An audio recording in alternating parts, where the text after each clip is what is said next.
as perguntas aqui no chat. Tem um tempinho que eu não publico no Classroom, estou só jogando as coisas dentro do canal no YouTube. Eu acho que talvez colocar os slides lá, alguém já tinha pedido, mas eu acho que eu posso fazer isso também, tá bom? E deixar começar os trabalhos, né? Começar a pedir os trabalhos para vocês. Isso eu acho que vai ser interessante, tá? A propósito, feliz aniversário atrasado. E vamos seguir a vida aqui, vamos trabalhar, né? Opa! Então, a gente vai seguir, né, como a gente ia seguindo, falando sobre a OWASP, e um dos desafios da OWASP era a criptografia, o uso da criptografia dentro como dos desafios que a gente tinha no OWASP. Né? A gente fala um pouquinho sobre criptografia, eu sei que aqueles de vocês que fizeram ciência da computação já tiveram uma disciplina com o Collier, e eu não tenho nenhuma, quem fez números inteiros de criptografia com o professor Collier, não tem nada que eu possa ensinar que ele não vai fazer de forma muito melhor. O Collier é um dos caras assim, que eu tenho mais admiração dentro do cenário hoje, né? É um cara assim, fantástico, um ser humano incrível. E a gente vai falar um pouquinho sobre técnicas de criptografia e algumas APIs de criptografia. Então a gente deve ter umas 2 aulas, né? Uma aula de hoje mais teórica e a próxima aula um pouco mais prática, a gente mostrando essa questão da criptografia com algumas bibliotecas bem básicas do Python. Lembrando, os slides vão estar em C#, mas as nossas aulas vão ser sempre com Python, sempre que possível. Tá? Então, vamos lá. Então, o que é um sistema? Esse slide é muito baseado nos slides de um professor amigo meu, ele me deu essa permissão, que é o professor Thiago França, da Rural. Né? Então, o que é um sistema criptográfico? Vão ser técnicas que vão auxiliar na manutenção dos serviços de segurança dentro daqueles 4 escopos que a gente determinou. Confidencialidade, manter uma informação secreta, né? Integridade, autenticação de máquinas parceiras e sistemas de autenticação de usuários baseados em chaves públicas, autenticação, né? Evitar alteração de informação de forma indevida e retratabilidade. E impedir que o emissor da mensagem alegue não tenha enviado ou que o receptor alegue que não tenha recebido. Ou seja, garantia de entrega e recebimento.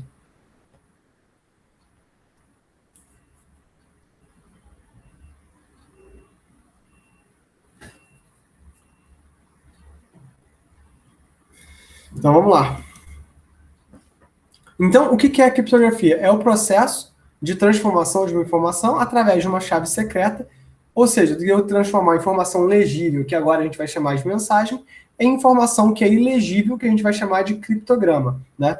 Somente os indivíduos que conhecem a chave secreta vão ter capacidade de decifrar o criptograma e recriar a mensagem.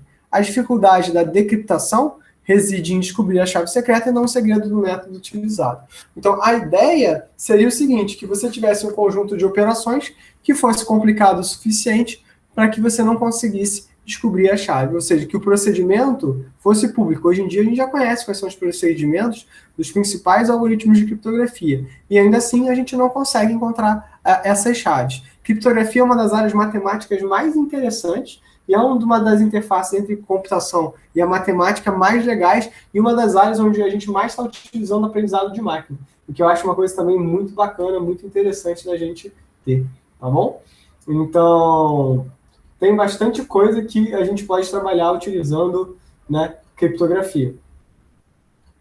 Então, até esse nome, né, vocês vão ouvir muito decriptar, criptar, encriptar, na verdade é cifrar e decifrar, né, em português correto, mas o termo criptografar já virou uma linguagem comum dentro de computação, e é o que a gente acaba utilizando a maior parte das vezes, tá bom?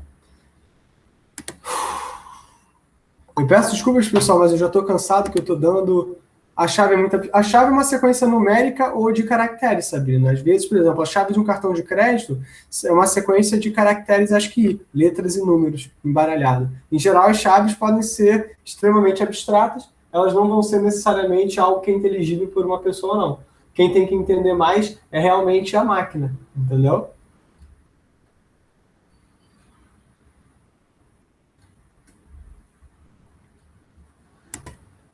Então, a chave é o elemento que vai permitir variar o processo de cifragem, né, através da chave que eu vou ter diferentes elementos. vai possibilitar que cada entidade tenha um processo de codificação diferente da outra, ou seja, a própria chave muda como você codifica. Eu tenho a possibilidade de ocultar uma determinada informação através da chave, e as chaves são utilizadas para guardar informações e recuperar informações. Tá? A mensagem vai ser informação na forma legível. Nos sistemas de computação é representado por uma sequência de bits. Por exemplo, um texto em português, um programa, um executável, imagens e afins. Tá? Criptograma vai ser a informação na forma ilegível e na computação também é representado por uma sequência de bits. Né? E eu vou ter dois tipos eu vou classificar a minha criptografia quanto substituição e transposição, né? Ou seja, das operações que eu faço, e ao número de chaves utilizadas. A substituição é quando cada elemento do plaintext, bit, letra, número de bits é mapeado no elemento do texto cifrado, tá? Ou seja, a minha mensagem é mapeado no meu criptograma. Existe a cifra de César, né? Vou colocar aqui, que era uma forma de criptografia foi usada na Roma Antiga, que era o cara escrevia a mensagem deslocando as letras uma quantidade pré-determinada de posições, entendeu? Então, isso era um negócio que fazia bastante sentido e que foi utilizado. Então, era uma cifra de substituição e de transposição. A transposição vai ser quando os elementos do plaintext têm sua posição alterada no ciphertext.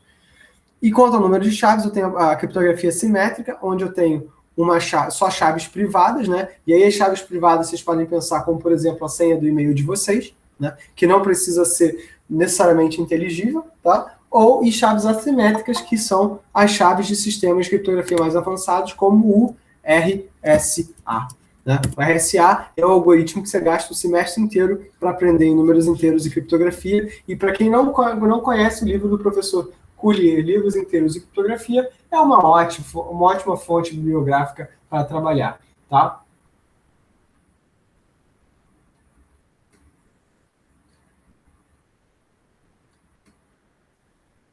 Meu Deus! Inclusive, eu acabei de receber um e-mail aqui falando sobre criptografia, que um paper de 99 acabou de ganhar um prêmio do que a gente chama de Award of Time, né? O paper que o impacto é sentido por muitos anos, que foi um paper que ataca a criptografia RSA. Tá? Então, quanto ao número de chaves utilizadas, a gente vai ver isso em mais detalhes. A forma de processamento, eu vou processar ou a criptografia em bloco, vou pegar um bloco de texto e processar, ou por string, eu vou fazer isso byte a byte. Quanto ao número de chaves assimétrica ou convencional ou de chave privada, o remetente e o destinatário da utilização utilizam a mesma chave, uma chave privada. É assimétrica ou de chave assimétrica, é também chamada de criptografia de chave pública, quando o remetente e o destinatário da informação utilizam chaves diferentes. Você tem uma chave pública comum a todo mundo e uma chave privada que ela é, né, diferente para cada elemento da rede. Então, os ataques criptográficos eles podem ser chamados, né, vão se classificar em vários níveis, como a criptoanálise linear. Né? O criptoanalista tem a mensagem cifrada e mensagens da original, como, por exemplo, ele sabe o tipo de arquivo, números inteiros e criptografia, do Severino Collier Coutinho.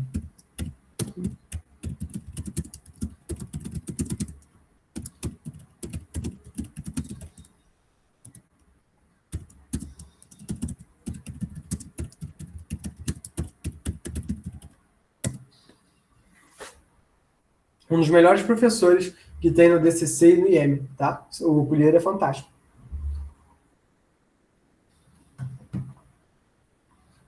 Obrigado, Breno. Então, na verdade, o criptoanalista tem mensagem cifrada e amostras da mensagem original. Isso é uma das formas, a criptoanálise linear é uma das formas mais conhecidas em análise de rede. Por exemplo, se eu tenho uma mensagem criptografada, mas eu sei o protocolo no qual essa mensagem está trafegando, eu consigo, né, tentar extrair informações. Então, se eu tiver uma grande quantidade de mensagens cifradas, eu posso tentar começar a deduzir as chaves que foram utilizadas. Né? Então, a ideia é que através de um conjunto massivo eu consiga, ir sabendo qual é a operação de cifragem que foi utilizada, eu consiga chutar qual é a chave. Tá? Na verdade, inclusive, pode parecer estúpido, mas é através desse tipo de criptoanálise que a gente acaba conseguindo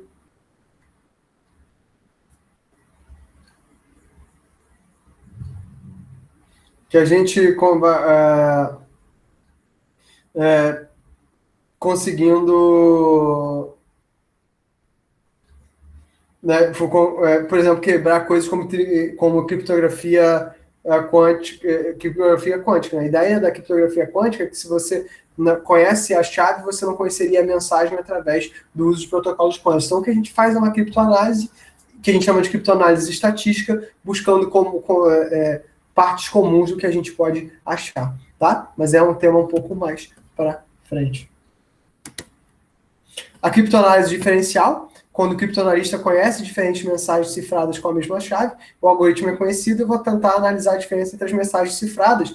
E na criptoanálise diferencial é onde a gente tem buscado utilizar algoritmos de machine learning para buscar quebrar as mensagens. Tá? Então, se eu tenho mensagens suficientes, eu vou treinar meus algoritmos de machine learning com texto plano e mensagens cifradas, e aí eu tento aplicar isso nas mensagens de fora. Existem muitos trabalhos nessa diferença, e essa é uma área de pesquisa que tem muita coisa interessante rodando. Man in the middle, né, interceptação da comunicação entre duas partes, para eu tentar obter a chave trocada entre duas partes. Na prática, essa é a forma mais eficiente de você quebrar a criptografia, é você interceptar as chaves. E muita gente é muito inexperiente no ponto de vista de rede e coloca o servidor de chaves na mesma rede que tem a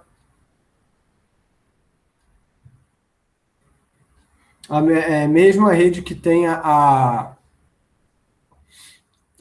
tua... O servidor de chaves está na mesma rede que você está do servidor de aplicação, então você passa a conseguir pegar. Sabrina, basicamente da mesma forma, se você parar para pensar que uma mensagem criptografada é um hieroglifo, por exemplo, é uma língua perdida, mas você tem alguns trechos, né? A ideia é a mesma, você treinar um algoritmo de aprendizado de máquina para tentar buscar comunalidades, então chutar o que essa mensagem quer dizer. A ideia é muito parecida. É como se eu tivesse uma pedra roseta digital, entendeu? Subversão, ataque man in the middle, onde o atacante consegue subverter as mensagens enviadas por outras mensagens, né? E aí entra o que seria um sistema computacionalmente seguro, do ponto de vista de segurança. O sistema é computacionalmente seguro se o custo para quebrar o cifrador excede o valor da informação criptografada e o tempo necessário para quebrar o cifrador excede o tempo da vida da informação. Então isso aqui é caveira, tá, gente? Isso aqui, o que torna um sistema criptográfico, é o slide 14.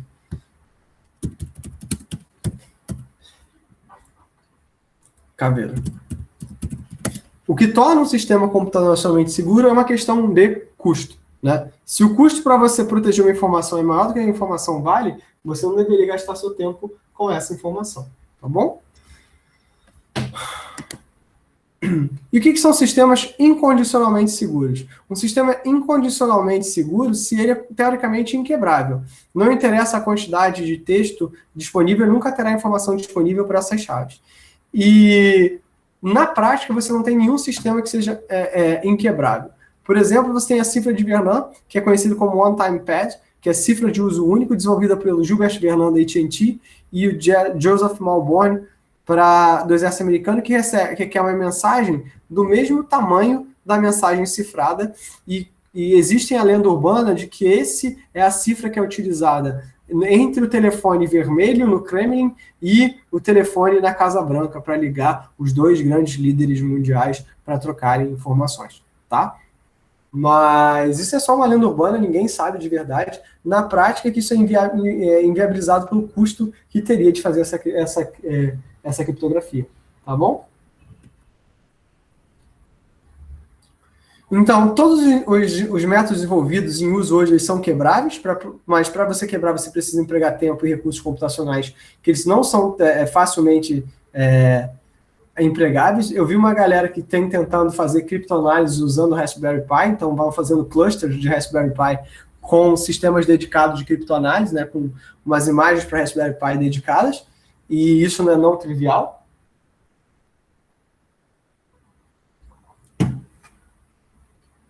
E o conceito de computacionalmente seguro, né? Existem vários sistemas seguros, né? Uma vez que o poder de processamento vai fazer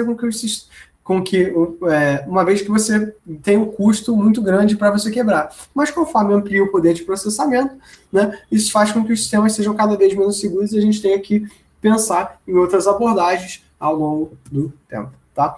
Então, a criptografia é simétrica vai ser o esquema mais utilizado de criptografia, é o que a gente mais trabalha, onde a chave utilizada para cifrar é a mesma utilizada para decifrar, é como se tivesse a senha de vocês, né? Os parceiros devem ter conhecimento da chave, que é a única e ninguém mais deve ter como conhecê-la, e os componentes vão ser a chave e o algoritmo, tá? As partes que comunicam precisam ter prévio conhecimento do algoritmo da chave, tanto o emissor quanto o receptor precisam saber como cifrar e decifrar. Então, de forma geral, os algoritmos são públicos, né? Então, até para você poder implementar. E você passa a ter essa dificuldade. Diga, Sabrina.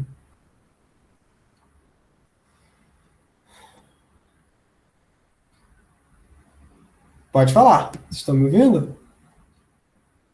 Eu caí? Estamos ouvindo, não. Estamos te ouvindo. Perfeito. Existem casos em que debilidades são bem óbvias, mas em que muitos não se dão conta. Sim, é o que acontece.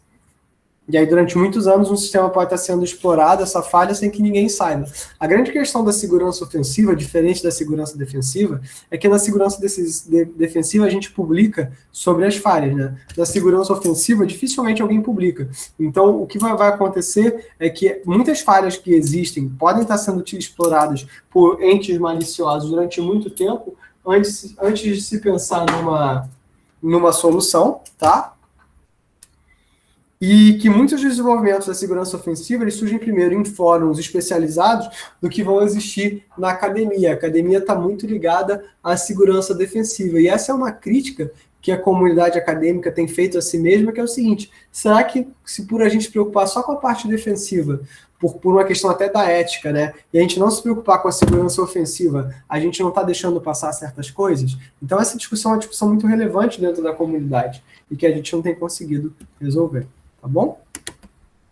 Então, o sistema criptográfico convencional é isso aqui. Eu tenho texto plano, eu tenho um sistema de cifragem, eu tenho texto cifrado, eu vou decifrar esse texto com a mesma chave e eu vou ter o texto plano. Isso aqui é o feijão com arroz mais simples que vocês podem fazer e é, na verdade, até bastante interessante. É muito fácil de você fazer isso, né? Imagina que você recebe uma string, né?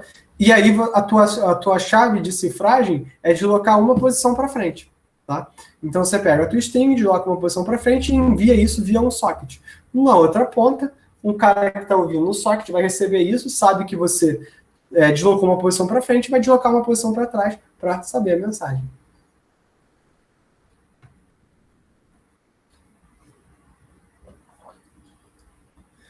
Power Analysis para fazer quebra de criptografia. Tipo, como faz para proteger dessas coisas?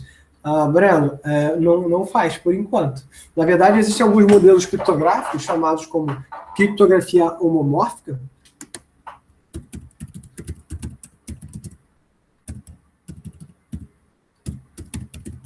onde a gente está trabalhando nisso. A questão da Power Analysis é justamente isso aí, você ter mais poder de processamento para você poder, em paralelo, buscar aumentar a tua vazão de conhecimento. Mas o que você pode fazer na Power Analysis, assim, a primeira coisa que a gente faz é a coisa mais óbvia, mas é que é um paliativo de curto tempo, é a mesma coisa que a gente fez no WPA e no app. A gente aumentou o tamanho da chave. Só que isso não resolve no longo prazo. Então a gente está pensando em outros modelos de proteção para tentar contornar esse tipo de problema.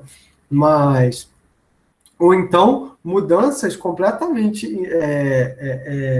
diferentes do processo de criptografia. Tem algumas propostas que dizem o seguinte, que na verdade você não deveria simplesmente embaralhar, simplesmente criptografar as mensagens, mas embaralhar as ordens e remontar no receptor, porque só assim você teria acesso a algum nível de segurança factível, né? E isso não necessariamente, mas mesmo assim, essas são pesquisas que tem. Então, esse campo de Power Analysis é um campo que tem muita coisa acontecendo, tá?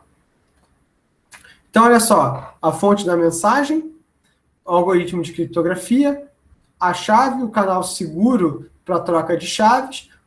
O criptoanalista ele vai ter acesso à mensagem cifrada, tá? Só vai ter acesso a essa mensagem cifrada para tentar descobrir qual é a mensagem X.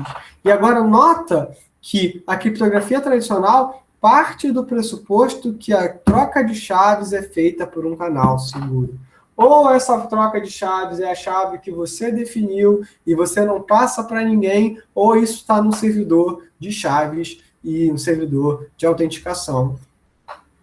Mas nem isso né? E é o que eu falei, não existe canal seguro se o lugar por onde trafega a tua mensagem e a tua chave é o mesmo. Então, esse é o erro mais comum, esse é o erro 101, né? Tipo assim,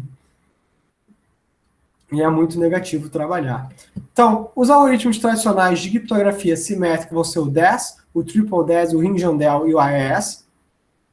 O AES é o algoritmo mais usado hoje em dia, é o que a gente mais usa. Ele é um ótimo algoritmo de criptografia, mas tem essa limitação. Então, o WPA2 e o WPA3, que a gente vai ver em mais detalhes aqui no curso, quando a gente falar de criptografia em rede sem fio, o WPA2 já usa o AES. A grande crítica do WEP e do WPA, que são os primeiros padrões de segurança em criptografia, é que eles usavam o 10, e o 10 já era velho quando eu era novo. Sou novo, mas mais velho que vocês. Criptografia assimétrica surge em 76 com Whitefield Diffie e Martin Hellman, por isso que a gente vai ver o método chamado como Diffie-Hellman.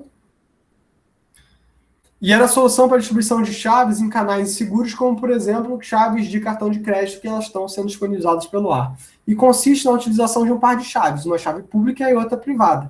Então, por exemplo, teria uma chave pública para o cartão e a chave privada que ficaria dentro do seu cartão de crédito. Para aqueles que não sabem, o nosso cartão de crédito é um computador completo, que tem dispositivos de entrada e saída, memória e armazenamento. Então, só que ele é um computador dedicado a fazer o processamento de uma determinada chave. A armazenador vai fazer a troca dessa chave, tá? A chave pública deve ser divulgada, de conhecimento público, e pode ser divulgada por várias maneiras, LDAP e e-mail, e a chave privada é mantida em segredo pelo dono. E o problema da distribuição de chaves é eliminado, só que ele é muito mais complexo de você trabalhar. Então, eu faria a criptografia com a chave pública, tá? Mas eu só conseguiria decifrar utilizando a chave privada. Ou seja, qualquer um pode criptografar uma mensagem para mandar para qualquer um, mas só com a tua própria chave privada é que você conseguiria fazer a decifragem. Tá? E como é que isso funciona? Então, a minha origem da mensagem, o algoritmo de cifragem vai ser uma função de x da mensagem original e k, que é uma das chaves, que é o K, né? E o criptoanalista vai receber esse K, né, com o X e esse primeiro K, que é o K do receptor,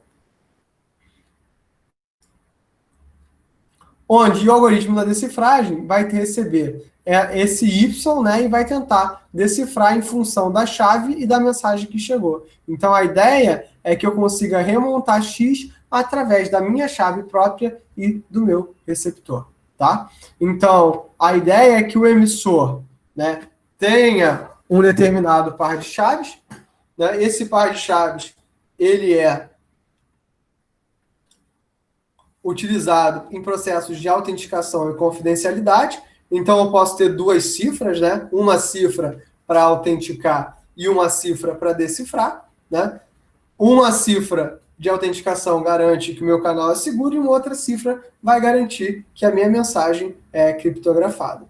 Né? Então, eu conseguiria, através desse algoritmo, né, e vão ter vários algoritmos, eu não vou detalhar todos eles, porque não tem tempo, a gente não tem condição de fazer isso. O próprio curso de números inteiros e criptografia é um semestre inteiro para a gente poder explicar por que isso é válido, por que isso funciona, né? Mas isso é baseado em operações matemáticas que são complexas do computador fazer, como a fatoração.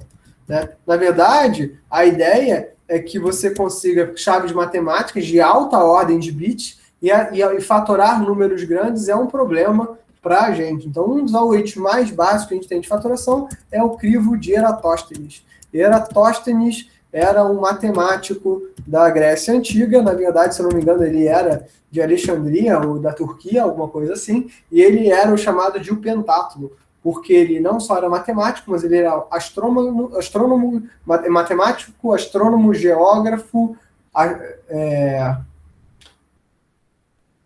atleta e tinha mais uma coisa que ele era que eu esqueci.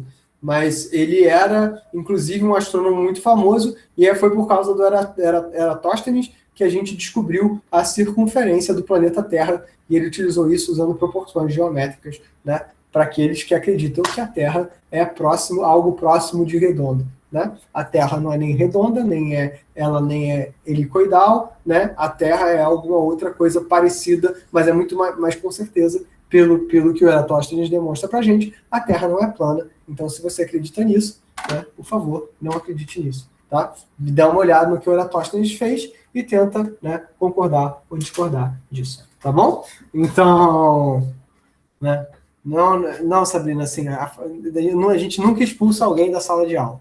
Tá? A gente tenta manter sempre essa pessoa. Tá?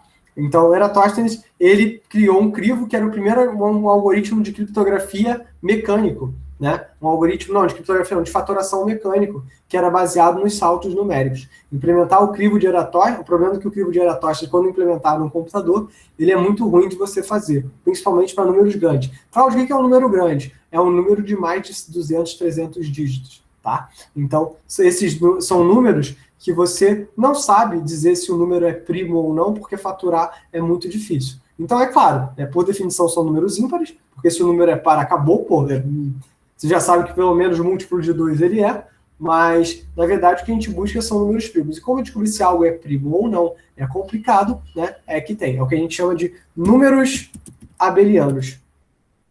O RSA segue esse caminho. E é por isso que vocês estudam álgebra em computação, álgebra 1, né?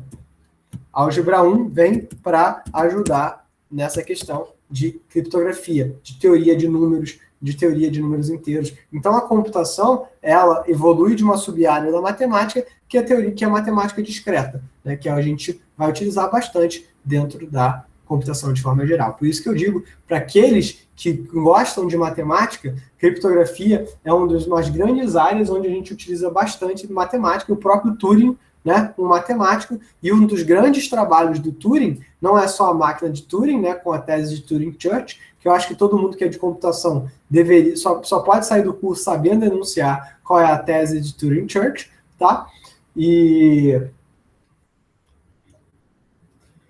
Mas ele também trabalhou na quebra dos códigos do Enigma, a máquina nazista, né, de criptografia. E é muito interessante porque as pessoas ouviam falar do Turing muito antes de saber que ele trabalhou nisso. Só nos anos 90, quando o governo inglês ele abriu os registros da Segunda Guerra, é que a gente descobriu que o Alan Turing foi um dos responsáveis por ajudar a decifrar o Enigma e, portanto, né, ao lado aliado ter vencido a guerra, na Segunda Guerra. Né? É muito triste a história de vida do Alan Turing. Né? Tem o Jogo da Imitação, que não é 100% fidedigno à vida dele, mas é bastante o quê? Alan Turing.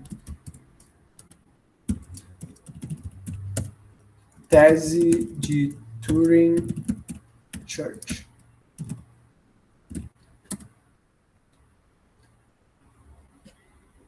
Eu vou botar aqui um link para vocês pelo menos do Wikipedia, para vocês darem uma olhada na tese de Turing-Church.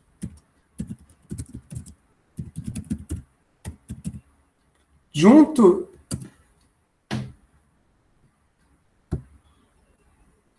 com o Shannon, né? Eu acho que a tese de Turing-Church são dois... Não, é sobre a computabilidade, né? A tese de Turing-Church parte do problema que existiria uma máquina que, dado o input dela sendo infinito, ela poderia representar alfabetos. E por poder representar alfabetos tem matematicamente é diferente do que a gente entende por alfabeto na linguagem comum, né? Você poderia computar qualquer conjunto de elementos dado um conjunto de regras e, portanto, chegar... É o que a gente chama do computador genérico, né? Do computador real. É uma hipótese, né, sobre a natureza do que a gente chama dos engenhos de cálculo. E como a gente pode ver esses engenhos de cálculo, né, como o computador moderno, é a tese de Turing-Church que diz que dá origem ao computador moderno. Por isso que a gente fala que, apesar do Charles Babbage ser o pai da computação, né, o pai da computação moderna, o pai da computação como a gente entende a computação hoje, é o Alan Turing. Tá? Então isso é muito interessante, isso é muito relevante. Então aqui tem alguns algoritmos de de criptografia assimétrica, né? Então, o RSA vai ser um algoritmo de criptografia e de troca de chaves, o Diffie-Hellman é um algoritmo de troca de chaves e o DSS é um algoritmo de assinatura, tá? No .NET, o algoritmo implementado nesse .NET Framework Cryptography Model, né? No Python, né, a gente vai ter um outro conjunto de bibliotecas, tá? Então, esse conjunto de bibliotecas é bastante interessante, tá? E a gente consegue... E, na verdade, a biblioteca do Python, uma das que a gente usa é o Cryptography, tá? E é uma biblioteca até bastante interessante, eu vou botar aqui o link para vocês. E ela é muito fácil de utilizar. Então, o que a gente vai utilizar na aula que vem é construir algumas coisas usando essa biblioteca de criptografia, tá? Mas, na verdade, a ideia é a mesma. Você vai chamar uma classe que estabelece um serviço de criptografia, e isso é comum para a maior parte das linguagens de programação. Essa classe vai permitir que vocês estabeleçam métodos de criptografia bastante elaborados. Então, se a gente volta nos padrões da WASP, que a gente fala que o uso de criptografia é uma das coisas que a gente tem que pensar quando a gente pensa no nosso sistema, tá? Então, o que eu gostaria de dizer para vocês é o seguinte, olha só, olha como é idiota fazer isso. É chamar uma biblioteca e aplicar criptografia. Então, na prática, tudo que a gente deveria fazer o tempo todo é simplesmente pegar... Não, Sabrina, justamente o contrário. Vocês não vão inventar nada. O algoritmo está pronto. O máximo que vocês vão dizer é a chave, né? O que eu estou dizendo que é ruim é que vocês não deveriam utilizar a criptografia. Vocês deveriam usar uma biblioteca que já está pronta. Usar algoritmos que já são consolidados. É justamente o contrário. Vocês não vão inventar nada. Se vocês quiserem inventar criptografia, acho ótimo. Mas vocês vão inventar criptografia com pesquisa. E aí vocês vão provar que os algoritmos criptográficos são fortes. Vocês podem, inclusive, trabalhar na quebra de algoritmos criptográficos. Mas dentro da minha aula, no tema de desenvolvimento seguro, se vocês forem inventar criptografia, né, vão levar uma puxada de orelha. Não é para reinventar a roda. É justamente o que eu falei na primeira aula, que eu falei na aula passada e estou falando agora. Tem um monte de coisa pronta, né? Como essa biblioteca do Cryptography. Não, relaxa, não estou brigando com você não. Estou dando um alerta geral de que, né, é muito importante vocês não inventarem, né, coisas. Então, por exemplo, aqui, eu vou postar aqui no chat um dos exemplos, né, de como usar a criptografia aqui no Python. E é bem bobinho para vocês verem o seguinte, que não tem mistério associado nisso aqui não.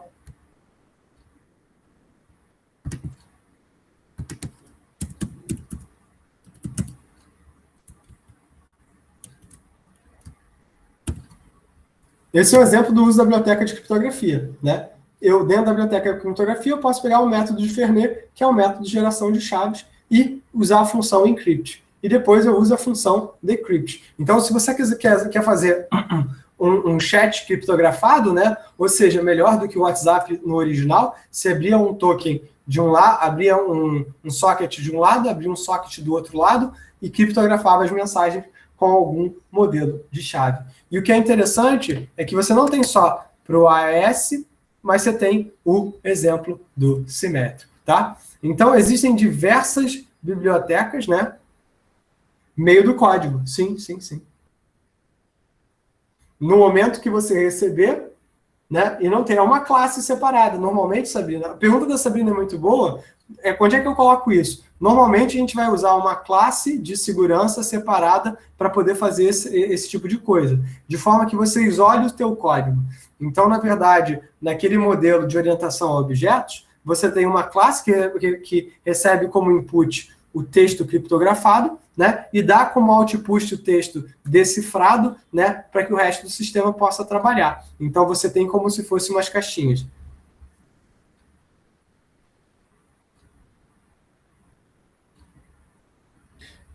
A pergunta do Eduardo é muito boa. Professor, mesmo sendo cuidadoso e pensando nas melhores práticas para o nosso sistema, ele pode conter falhas. Perfeito, pode sim. Pela minha experiência, a falha é por não perceber possíveis vulnerabilidades durante a criação do sistema ou falha humana durante a utilização do sistema? As duas coisas. Primeiro de tudo é o seguinte, vocês têm que entender, e eu acho que é muito interessante a seguinte questão. Vocês, como desenvolvedores, não vão entender o problema como um todo nunca. Não importa o quão bons vocês sejam, 100% do problema é impossível que vocês conheçam. Vocês podem fazer um sistema que nunca seja quebrado, mas não quer dizer que ele não seja quebrável, entendeu? Mas vocês podem fazer o melhor possível dentro das interfaces que são dadas a vocês, tá? Dada o erro da falha humana, é mais provável que, se você se preparou melhor, a falha humana aconteça. Eu, por exemplo, né, tenho muita dificuldade, né, de lidar com pessoas. Então, uma das coisas que a gente, computação, faz mal, a gente treina mal os nossos usuários no sistema. A gente faz campanhas ruins de segurança. A gente não mostra para as pessoas que usar sistemas seguros é melhor. Por quê? Primeiramente, porque é um saco mesmo utilizar sistemas. Então, a gente gostaria justamente de poder estar cuidando da nossa vida sem se apurrinhar, né? Então, essas são coisas, né, que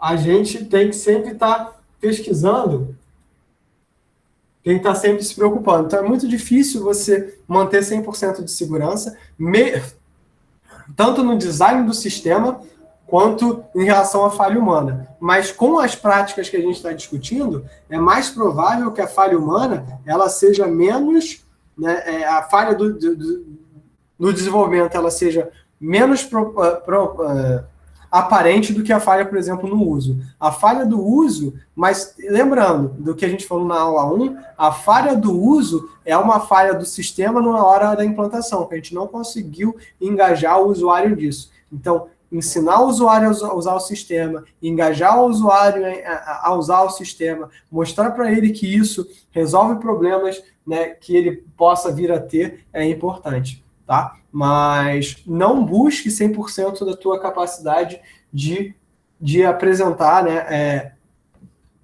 porque você não vai ter nunca, tá? Então, assim, no Android eu tenho classes também disso. Tá, tem falha que nem é falha de código, mas falha da regra do negócio. Tem falha na tua biblioteca se você usa, tem falha de hardware e tal. Segurança é coisa desproporcional demais. Se a cliente tem tempo de saldo, se a coisa de vulnerabilidade deve ter tempo limitado, precisa deixar 100% seguro. Na verdade é isso mesmo. Mas, na verdade, não é que seja uma corrida desproporcional. E o atacante não necessariamente ele tem tempo de sobra. O atacante ele tem espaço para trabalhar porque a gente não pensa nisso de forma segura. Então, você tem, por exemplo, a falha do WPA2 é uma falha de protocolo. Ela não é uma falha do negócio, ela não é uma falha da biblioteca, ela não é uma falha de hardware, é uma falha do protocolo. E da mesma forma que é muito difícil para a gente, desenvolvedor, conhecer todas as áreas, né, é muito difícil para o atacante também conhecer todas as áreas. Então, dificilmente você vai ter um atacante que sabe explorar hardware, sabe explorar software, sabe explorar tudo de forma igualmente boa. Então, eu concordo que para o desenvolvedor é um trabalho de corno, tá? É um trabalho mais difícil, né, mais desafiador. Então, é por isso que isso tem que estar pensado no sistema desde o começo, porque isso amortiza esse custo ao longo de todo o projeto. Se isso já é uma necessidade, isso passa a ser algo que você vai fazer com mais. Hoje, né, como a gente sabe, os sistemas mobile são os grandes alvos que a gente tem de ataques, tá? Então, por incrível que pareça, os sistemas mobile são melhores pensados do que os sistemas não mobile. As lojas de aplicativo elas são mais robustas do que as lojas, do que como a gente instala software no nosso computador, tá bom? Então, mas ainda assim os sistemas dos celulares têm sido muito atacados, até porque hoje o Android é o sistema operacional mais utilizado do planeta, muito mais do que o Windows, inclusive, né? Então, não, você só precisa realmente implementar. E aí garantir que o outro lado sabe decifrar. Mas não precisa de nenhuma permissão, não. Nem nenhuma ferramenta. É só puxar uma API e utilizar. Pip install cryptography, import cryptography e vamos nessa. Inclusive é isso que a gente vai construir na aula que vem. Tá bom? Então fica tranquilo, a gente vai fazer isso aí. Cara, na verdade não é que a implementação é errada, é que a implementação é feita para o protocolo funcionar. A segurança não era pensada. O HTTP é um protocolo que tem quase 40 anos, se a gente for parar para analisar. Em quase 40 anos, um protocolo que, tipo assim, vem existindo ao tempo. A gente não trocou o HTTP, quase. Quer dizer, mudou, mas não mudou tanto assim. Então, assim... E ele é a base da web. Então, na verdade, tipo, é muito complicado dizer que, tipo assim, que o... se preocupar. Então, deve ser... como eu tava falando... É que vocês não estavam na aula de redes. Na aula de redes, eu falo, cara, originalmente o HTTP, FTP, passava tudo em texto plano. Inclusive usuário e senha. Telnet deixou de ser utilizado porque o Telnet passava informações de controle como usuário sem texto plano. Então, assim, o negócio não foi pensado pensando que teria alguém visualizando para atacar. O negócio foi pensado para funcionar, né? Foi pensado para ser uma estrutura interna, que as pessoas não acessariam, era para ser interno ao exército, né? E aí vem essas questões. Então, né, o Android tem bibliotecas de criptografia, também é fácil de utilizar, tá? Eu tenho criptografia simétrica e assimétrica no Android. Eu vou mandar esses slides para vocês. E o que eu vou fazer agora, antes, né, da gente... Vou parar aqui a apresentação. E eu vou... Antes de eu sair, eu vou fazer logo o seguinte. Eu vou compartilhar com vocês, né, com permissão de leitura, já a pasta como um todo dos primeiros slides que a gente está vendo, tá? Get shareable link.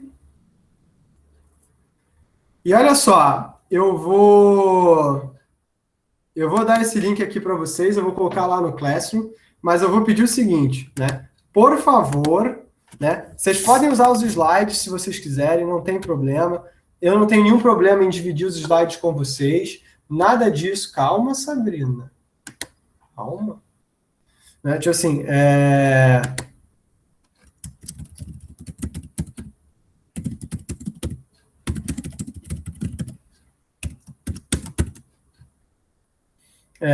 mas, por favor, né, se vocês forem utilizar, pelo menos me dá o crédito, né?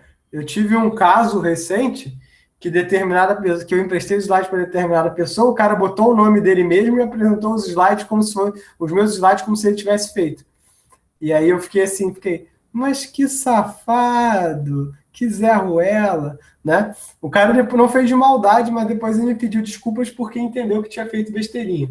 Mas é engraçado, mas não tem problema não. Então, gente, sobre esses modelos de criptografia simétrica e assimétrica, a ideia, né, tá, quando eu vou mostrar as implementações na aula que vem, eu vou fazer com vocês alguns exemplos de implementações em Python de criptografia simétrica e assimétrica, utilizando essa biblioteca do Cryptography, né? E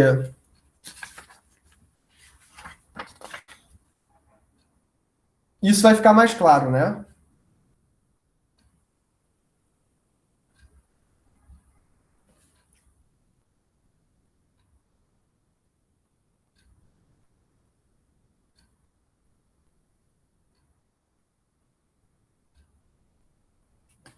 Isso vai ficar mais claro para vocês.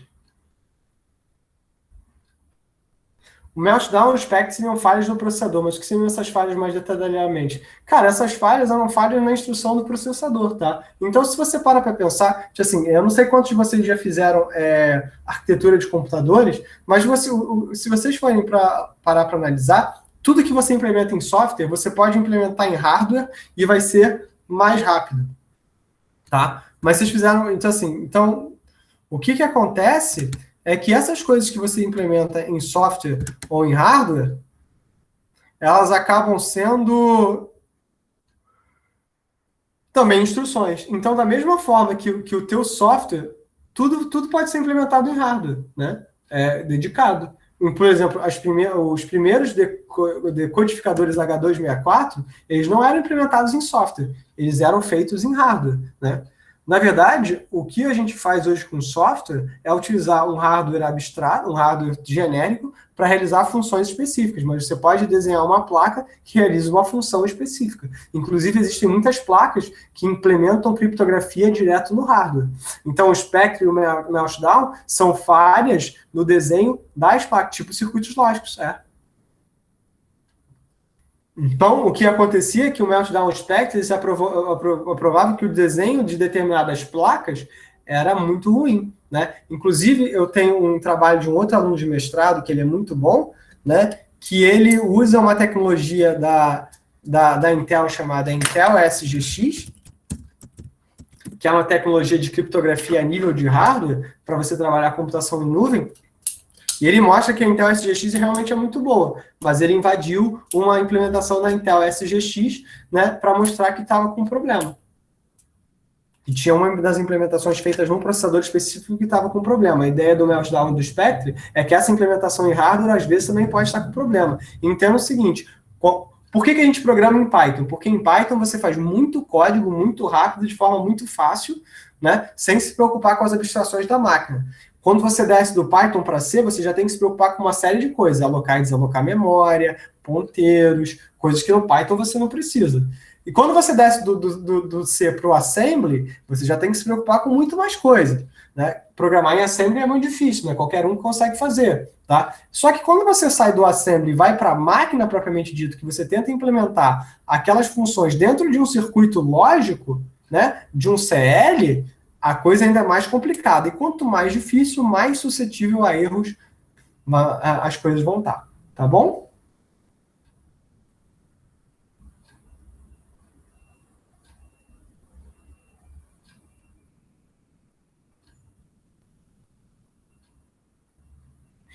Tá, vou responder primeiro o Eduardo, que tem a ver, e depois eu respondo para o Breno, tá? Então, Eduardo, conforme mais eu vou descendo de abstração, eu vou ficando mais próximo da máquina, mais rápido fica assim, porque eu tenho menos camadas para processar. Ao mesmo tempo, fica mais complexo de você trabalhar. Então, o trabalho do desenvolvedor hoje em dia, ele está muito no nível de abstração muito alto, justamente porque é muito mais rápido de você implementar. E hardware é barato, desenvolvedor é caro. Cláudio, mas isso...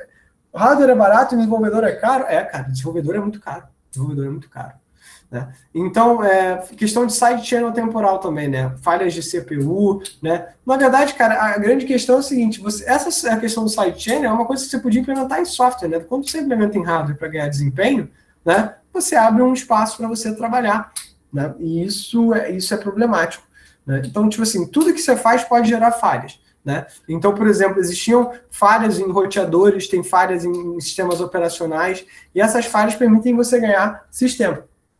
Como eu falei, o processo de ataque é muito simples. Exato, porque na verdade o que acontece é o seguinte, você joga todas as instruções, velho, para um determinado conjunto de registradores, né, você tem que limpar. Você tem que limpar. Não é o que você pode, na verdade, saber, não é que você possa ter um IP no hardware e no software. Você pode implementar uma máquina, né, que vai ter o endereço IP e esse processo, esse procedimento é implementado via hardware, ou você pode fazer isso via software, né? E você tem, na verdade, um endereço que é o endereço físico da máquina, que não é o endereço IP, é o endereço MAC, né, o MAC address, que está associado à placa de rede mesmo, né? E você tem o endereço, né, também, que é um endereço de abstração mais alta, que é o endereço IP, que ele independe do tipo de máquina que você está usando. Você está usando uma rede sem fio, uma rede cabeada, né? Então, né, aí vem essas questões. Breno, não é que seja uma falha lógica, é que é uma corrida armamentista. Então, se você pega AMD e Intel, né, e agora surgindo a Apple com chips A14, né, o que você tem é uma galera dizendo assim, olha, eu te ofereço o meu melhor produto. Né? E esses melhores produtos têm que vir com uma coisa cada vez mais mirabolante para que a gente queira comprar. Então, as empresas, às vezes, metem os pés pelas mãos. Né? NVIDIA comprando ARM é um negócio chamado Tiny ML surgindo. É você querer colocar machine learning no nível de fog e edge computing.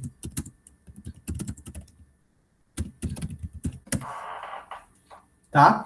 Então, essas são coisas que são muito... A NVIDIA comprando a ARM por 40 bilhões de dólares é uma coisa que a gente tem que olhar com muito cuidado. Mas, inclusive, pode ser uma coisa muito boa, né? Conforme vão surgindo processadores ARM mais eficientes e que consomem menos energia e com mais baterias, eu estou falando, sim. Mas a ideia é essa mesmo. Essa ideia é essa mesmo, né? Então, assim, a ideia é que, na verdade, com a NVIDIA comprando a ARM, você tenha processadores dedicados que venham utilizar IA. E aí essa implementação ela pode ser necessariamente feita em hardware. A própria GPU, a GPU nada mais é. Você pode processar gráficos usando o teu processador, isso não é um problema. Você pode processar gráficos utilizando a tua memória, mas é muito mais eficaz você fazer isso a nível de GPU, porque a GPU faz isso a nível de hardware. Então é por isso que, por exemplo, se você pega o PlayStation 2, tem várias coisas. Rodar os jogos no PlayStation 2, você não conseguiria até bem pouco tempo. O emulador de PS2 precisava de muito recurso da tua máquina. Mas se você fosse ver um PS2, cara, um PS2 era um computador que tinha, sabe, 256 MB de RAM e um processador de 500 MHz. Então, assim, só que ele tinha uma placa de uma GPU dedicada a rodar jogos absurda. Então, essas são questões que até hoje tem. Então, existe, por exemplo, até você for analisar, para você fazer criptoanálise, para você minerar Bitcoin, você tem hardware dedicado. Então, você pode fazer criptoanálise no teu computador tradicional, mas se você compra um hardware dedicado, é muito mais fácil.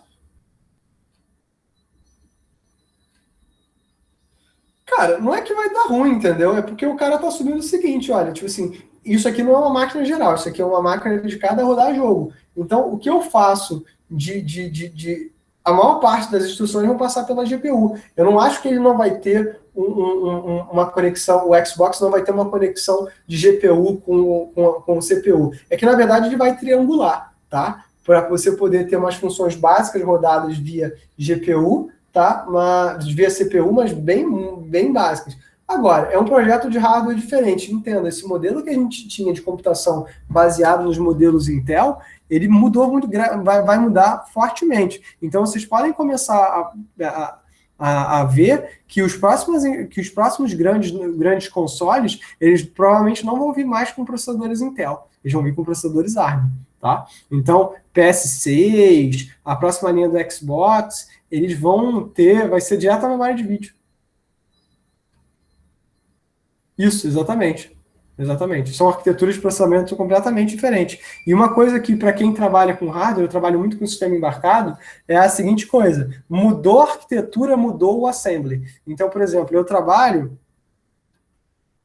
com ARM Cortex, é um dos processadores que eu trabalho bastante, e com... Cara, não é que o x86 esteja morto, mas é que o x86 vai precisar se reinventar. Né, vai precisar mostrar algum ganho. Assim, a grande vantagem do x86 sobre o ARM, na verdade, até o presente momento era desempenho. Mas eu estou dando aula hoje aqui para vocês de um Chromebook usando um processador ARM. E, tipo assim, é uma máquina que eu paguei $270, $300, uma coisa assim, que foi bem em conta na época que eu comprei. A máquina já tem 3 anos, tá? E funciona como se eu tivesse comprado ontem. São memórias, na verdade, não são CISC, não, são RISC e antigonas. É a história do processador de Berkeley, né? Então, tá. Cara, o problema é que a galera ainda tá viva, né? O problema da galera de computação é que a maior parte desses caras ainda tá vivo. Os grandes caras estão vivos. Quem morreu, por exemplo, morreu por hábitos ruins. O inventor do C, ele morreu ano passado. Mas o cara já tinha uns 80 anos, entendeu? Então, o interessante da computação é que, para vocês terem noção, um dia eu estava numa palestra e eu estava, tendo aula com... O Tannenbaum se aposentou só ano passado, tá? O Tannenbaum dava aula lá na Holanda até bem pouco tempo. Ele se aposentou só 1 ou 2 anos atrás, uma coisa dessa, assim. E foi por isso que eu deixei de usar o livro do Tannenbaum. Porque eu prefiro usar o livro do Tannenbaum do que o Kurose. Eu achava um livro melhor, né, mais completo, apesar de mais difícil de ler. Mas são questões da literatura. Esses caras ainda estão vivos. Eu estava numa palestra e eu usei no meu doutorado um método de teoria de crença. Em uma outra ocasião eu posso citar para vocês. E um dos autores é um cara chamado Dempsey Schaffer, né? E eu chamava de Schaefer, né? Porque, não conhecia o cara, só tinha lido o texto, era coisa de gringo, né? Eu falei, Dempsey Schaefer. E aí o cara tá falando com a palestra, mas eu uso. E falei, não, eu também uso, eu acho muito legal usar esse método Dempsey Schaefer. Aí o cara parou e me olhou assim, Schaffer. Ele foi meu orientador, e ele fica muito chateado quando as pessoas erram o nome dele. E eu virei assim, ciente, né? Porque o cara tá vivo. Então, por exemplo, se vocês querem falar sobre Deep Learning, hoje o Canadá é um dos lugares mais interessantes, inclusive Montreal. Montreal é a cidade onde está a Ubisoft hoje em dia. E lá tem a galera muito, com iniciativas como Montreal AI, mas lá tem um maluco chamado Yoshua Bengio, que é o ganhador do prêmio Turing, né? O prêmio Turing é o Nobel, seria o equivalente ao prêmio Nobel da computação. Ele ganhou o prêmio Turing em 2018. Ele dá aula na Universidade de Montreal sobre Deep Learning. Inclusive tem um curso na EDX muito bom sobre isso. Eu estou quase pagando, mas eu sou um vagabundo safado que não faço os cursos, todos os cursos que eu pego jeito. Eu me inscrevo em 6 mil cursos e faço 1/3 deles.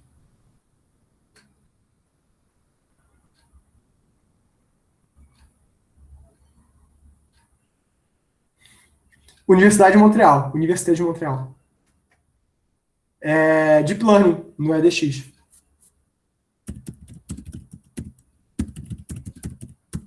Na verdade, é ministrado pela equipe dele. Tem que só dar umas entrevistas, né? Mas ele é um cara muito bom. Ele é muito ativo, né? O Yan LeCun, que é um outro cara que é dessa época, ele é da... Cara, não é não, cara. Não é não. Cara, o curso é bem de boas. É realmente de boas. É porque eu sou muito preguiçoso, mas o curso é muito de boas de vocês fazerem, tá? Inclusive, não precisa nem de grandes coisas. Cara, olha só, e entenda o seguinte, o ensino que vocês têm, o ensino superior brasileiro, principalmente nas universidades federais, ele é muito sólido, tá? Então, ele, inclusive, eu acho mais sólido do que, em muitos casos, que do ensino superior fora do país. É que as universidades lá fora provêm para vocês algumas experiências que eu acho muito interessantes, né?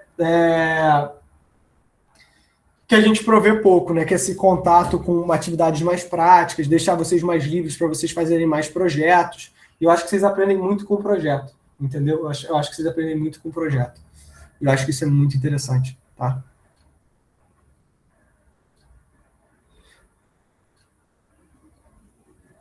Cara, criptografia é uma área que usa fortemente a matemática e que, assim, é mais provável que você veja matemáticos lidando com criptografia do que propriamente gente de computação, porque a gente tem medo de matemática na computação, entendeu? E isso é uma crítica que eu faço aos cursos de ciência da computação hoje em dia, que a gente, assim, a gente alimenta pouco a base matemática de vocês e quando alimenta a base matemática de vocês usando exemplos que não tem nada a ver com a realidade de vocês. Então, eu achei que o curso que o Collier deu, Números Inteiros e Criptografia, ele é um dos cursos que ele é mais verdadeiros, porque ele mostra o lado matemática da computação, entendeu? E, na verdade, muitas dessas coisas são probabilísticas, né? É a natureza desse trabalho.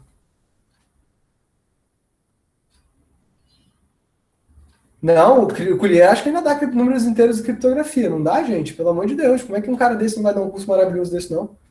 Ele é excelente. O Collier, assim... Pô, quando eu crescer, eu quero ser igual ao Collier.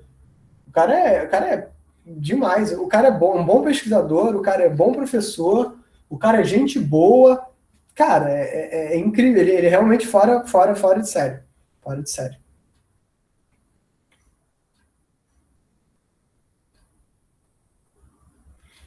Lucas, a gente vai ter uma aula só sobre hashes, tá? Então pode ficar tranquilo. Mas tem no livro que eu passei para vocês, sim. E tem um livro, né, que eu vou passar uma outra referência para vocês, deixa eu passar aqui, que é um livro que eu gosto muito, que eu não estou seguindo tanto, porque eu acho o livro que é um livro caro, né? Que é esse aqui. Stalin, criptografia e segurança de redes. É porque, na verdade, ele é mais ligado à segurança de redes do que propriamente o segurança da informação, que é o que eu tenho tratado, mas é um livro muito bom, eu gosto bastante. E tem uma questão, vocês podem ler o capítulo 8 do Kurose, que também ele lida sobre segurança e é uma boa introdução, tá? Professor, Pode falar, tá baixo. a gente comentou um pouquinho de... Tá melhor agora? Tô ouvindo. A gente falou um pouco de ARM e a briga com a Intel. Por que a AMD não é cogitada dentro dessa briga? Na verdade, porque não é uma briga entre a Intel e a ARM. É uma briga entre duas arquiteturas. Entre a arquitetura x86 e a arquitetura ARM. Nesse exato momento, a Intel era, até bem pouco tempo atrás, né, a AMD era um player menor em termos de processamento. Quando surgiu a linha Ryzen, né, com Ryzen 3, 5 e 7, é que o desempenho da AMD é muito bom. passou a ser muito bom, mas eles representam o mesmo modelo arquitetural, que é o x86, que é o modelo padrão que a gente vem utilizando até há bastante tempo. Inclusive, né, a Lenovo fez um excelente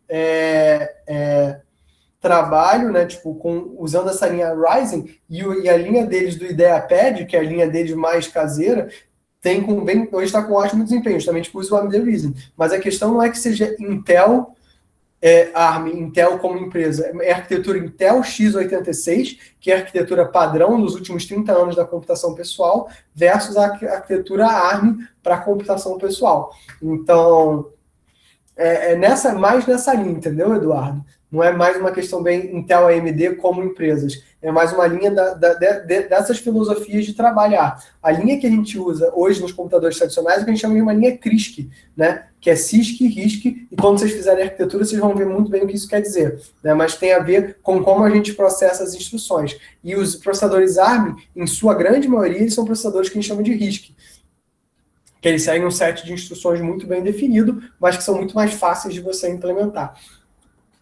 Então é mais nessa questão. Né? E quando você faz hardware dedicado, e quando passa, uma das ideias da computação dos próximos anos é que, na verdade, o seu computador não seja mais uma unidade centralizada, mas uma série de unidades dedicadas, como o Breno estava falando sobre o Xbox, né? E essas séries de unidades dedicadas trocam informações entre si. E na prática, o que o sistema operacional faria era trocar informações entre esses diferentes computadores. É como se o seu computador, por definição, ele fosse um cluster, tá? Mas é um cluster que é gerenciado por um sistema operacional maior. Então, você teria um computador que é uma GPU dedicada, um computador para gerenciar a tua rede, um computador para gerenciar os teus periféricos. Então,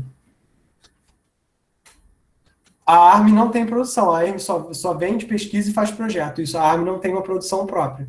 Então, ela vende, tem quem faz, vai ter a Qualcomm, a MediaTek, são outras empresas que faz. A ARM, nem sei se ela é uma empresa ou se ela é um consórcio, entendeu? A ARM, por exemplo, está tendo uma parceria muito forte com o Google hoje em dia. E isso faz muita diferença, né, nessa linhagem, tá? Isso é bem, bem interessante.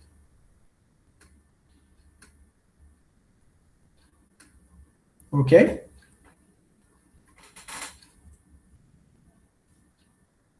Valeu, professor. Eu não estava ligado que a AMD era um player menor antes, porque meu PC é com um AMD Ryzen. E eu só fui pesquisar mesmo de processador quando eu montei ele. Então, para mim, tipo assim, a AMD sempre bateu de frente com a Intel. A AMD era a única concorrente que você tinha sobre a Intel e são linhas de tempo. Quando eu comecei a computação, tinha a linha Athlon da AMD, e a AMD, tipo assim, disputava, né? Então, por exemplo, assim, quem queria fazer overclock usava Intel, e quem queria um processador que não esquentasse tanto ia para a AMD. Então, só que aí quando surgiu a linha do Core i3, né? Isso há uns 10 anos atrás, a Intel disparou em termos de desempenho em relação à AMD, a AMD ficou relegada a um segundo plano como um processador barato, uma opção mais barata em relação à Intel. E aí, quando surge a linha Ryzen, né, que a linha Ryzen veio destruindo, né, e com um desempenho muito superior ao da AMD. Inclusive, tiveram boatos que a própria Apple ia abandonar os processadores da Intel, os Core, para usar os processadores da AMD. Mas o que aconteceu foi justamente o contrário. A Apple está indo para os processadores da Apple. E a Apple já fez isso há muitos anos atrás, com o PowerPC. Então, na verdade, assim, estudar a história da computação mostra o caminho que as empresas tomam, tem dificuldade. Não, teve muitos problemas. A AMD teve muitos problemas como empresa, né? Mas, na verdade, todo o meio da computação tem muitos problemas com as empresas. As empresas, elas vivem de factoides, né? Então, vocês têm que ter muito, muito cuidado quando lidarem com as empresas, porque elas fazem muitas maracutaias um pouco, né, complicadas. Tá bom, pessoal? Já botei os slides lá no Classroom. Vocês vão ter acesso a esse material. Vou botar o vídeo no canal, tá bom? E a gente vai acompanhando. Jones, minha pergunta é sobre segurança de rede. O senhor falou sobre checksum para verificar que o arquivo foi corrompido. Existe algo relacionado a código? Por exemplo, um servidor open source consegue se autenticar de modo que você sabe que se comunica com o mesmo código aberto? Na verdade, Jones, o que a gente faz é o que a gente chama de marca d'água de software. Eu vou colocar, Eduardo, ainda não coloquei. Tá? Na verdade, já está lá no Classroom, mas está do grupo anterior, da turma anterior. Eu vou postar lá com vocês direitinho, tá bom? Então, a ideia é que, Jones, é que você, na verdade, você tenha o que a gente chama de marca d'água de software, um conjunto de instruções posicionadas em posições chaves do código que garante que aquele código foi realmente feito por um determinado elemento.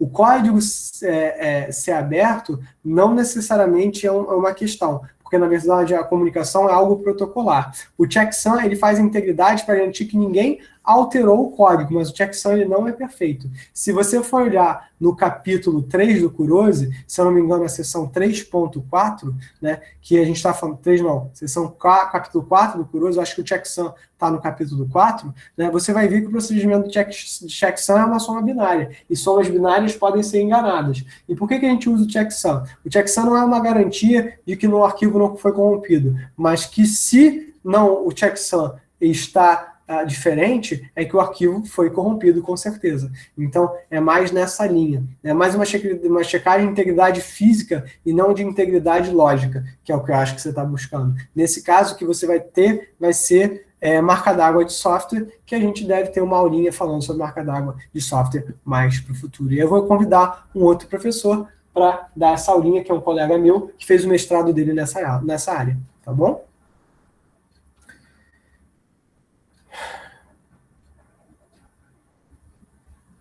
Como assim, nessa atividade de segurança que tem que fazer? Qual? Na do plano de segurança? Eu vou colocar a descrição. Mas a ideia seria que você começasse a pensar um projeto de software, e nesse projeto de software você pensar o seguinte, cara, do que eu deveria me proteger? Do que eu deveria atacar? Ou mais o seguinte, que vocês começassem a pensar assim, do que vale a pena me proteger? Né? Porque, por exemplo, né, exatamente. Tipo gestão de risco e compliance. Exatamente. Mas a ideia é essa mesmo. Você pensar o seguinte, o que vale a pena me proteger e do que eu estou me protegendo.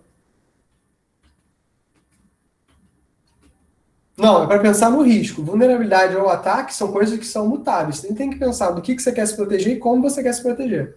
É mais uma coisa mais defensiva do que realmente ativa.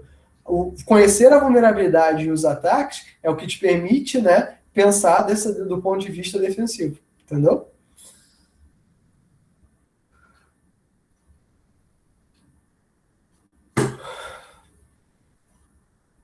Perfeito. Pessoal, mais alguma dúvida? Traumas ou desilusões? Então, eu vou fazer o seguinte. Né? Plano de resposta. Vou falar sobre plano de resposta a incidente, mas eu vou trazer mais uma... É para falar, normalmente a gente falaria, mas eu vou trazer alguém para falar de plano de resposta a incidente, o pessoal da SegTip, que eu sei que trabalha com isso, tá bom? Mas esse tipo de coisa, Breno, também está na RFC 2196. Você vai ver lá direitinho um exemplo do que eles esperam que tenha no plano de segurança, tá? Não precisa necessariamente ter tudo isso não, e é o primeiro plano de segurança de vocês. Não precisa ser algo tão extenso, tá bom? Né? É só o primeiro, é só para a gente começar a aquecer os motores. A gente vai ter muitas outras coisas para fazer pela frente. Mas eu já vou fazer o seguinte, eu vou parar agora, e assim que eu parar aqui, eu já coloco o link da atividade para vocês fazerem, tá? E aí, na aula que vem, eu quero ver se eu converso com vocês sobre a questão dos cisnes negros em segurança, tá bom? Então, pessoal, por hoje é só. Eu vou desejar a vocês um ótimo final de semana. Eu vou parar aqui a gravação. E quem quiser, tá liberado, tá bom?